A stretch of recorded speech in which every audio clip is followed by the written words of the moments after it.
My name is Ashley Sipes and this is for Module 6. I chose to do a game or activity. I made up my own game called Pin the Term on the Cervix.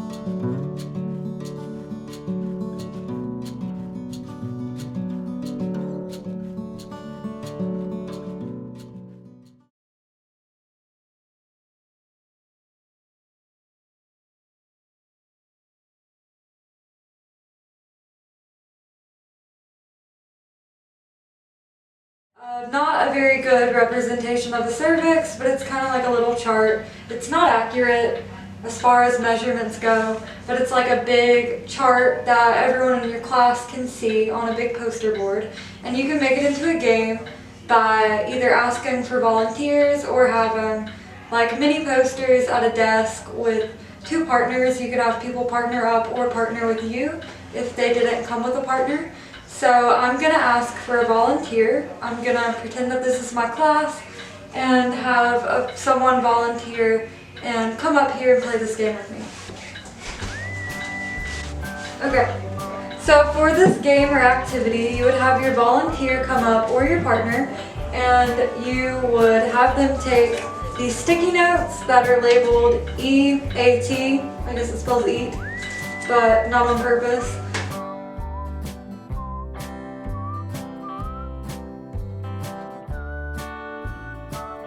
You would have your volunteer take the sticky notes, and I need my volunteer to stand where I was. So you would have your volunteer close their eyes and spin around like they're playing Pin the Tail on the Donkey.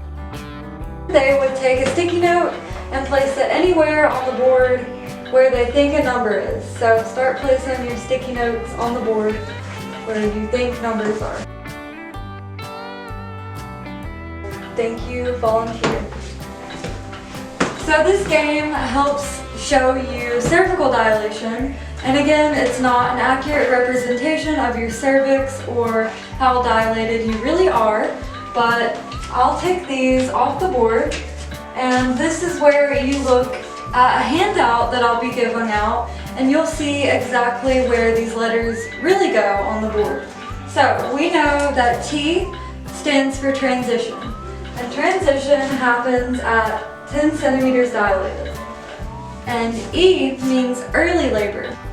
Early labor takes place around 1 to 3 centimeters dilated. And then there's A for active labor. I'll give handouts with this game again, and you'll see where you actually put the letters after you play the game Pin the Term on the Cervix. You can only have like one partner spin around and play sticky notes, or you can take turns. Do whatever you want to do at your desk, or have your students come up to the front of the room and volunteer to do this in front of the whole class. Whatever suits you in your class, but I chose to have my volunteer come to the front of the room. Right after your game or activity, you could place the stickers where they go on the board. I have these cards which would have my notes on the back, and that would tell me what to say about these sticky notes. You can explain to your class what is best to do during each phase of labor, and you can break it down. For instance, T stands for transition. So I would point to T on the board and explain that transition is when your body fully dilates.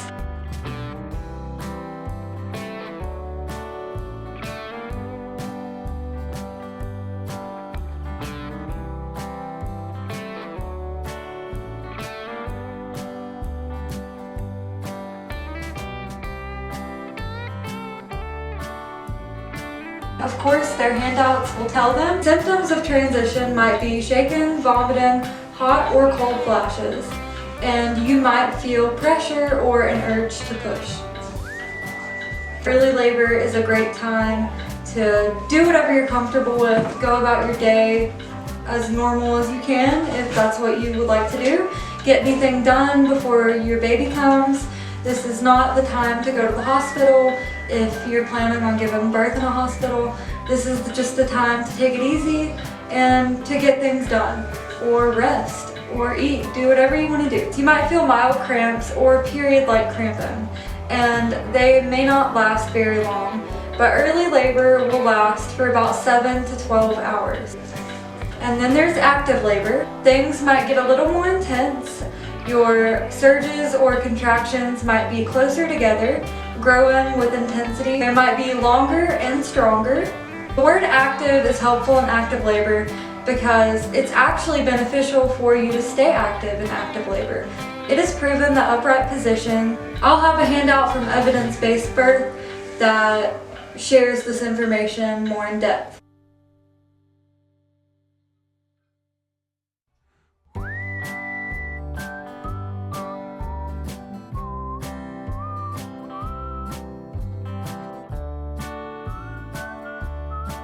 And this may last for a few hours. Remember, early labor will probably last the longest for first-time moms. This stage of labor, this stage of childbirth is the longest because it concludes your entire labor.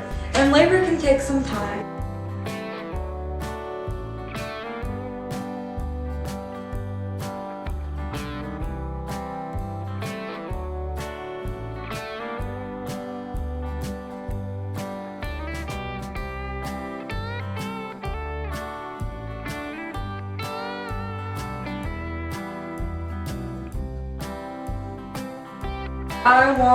I think that it's important to I think that it's really important to mention to your class that your cervix is not a crystal ball, but there is science to prove this. You can go from a 0 to 10 so fast, and it doesn't have to go by the book. From a 1 to a 3, you may not be in labor yet. You can walk around at 2 to 3 centimeters for a few weeks until labor actually begins. It's when you're in active labor and transition, you might want to start considering your options and maybe heading to the hospital or birth center or calling your midwife if you're at home. This is my class activity or game that I thought would be fun to do with your class.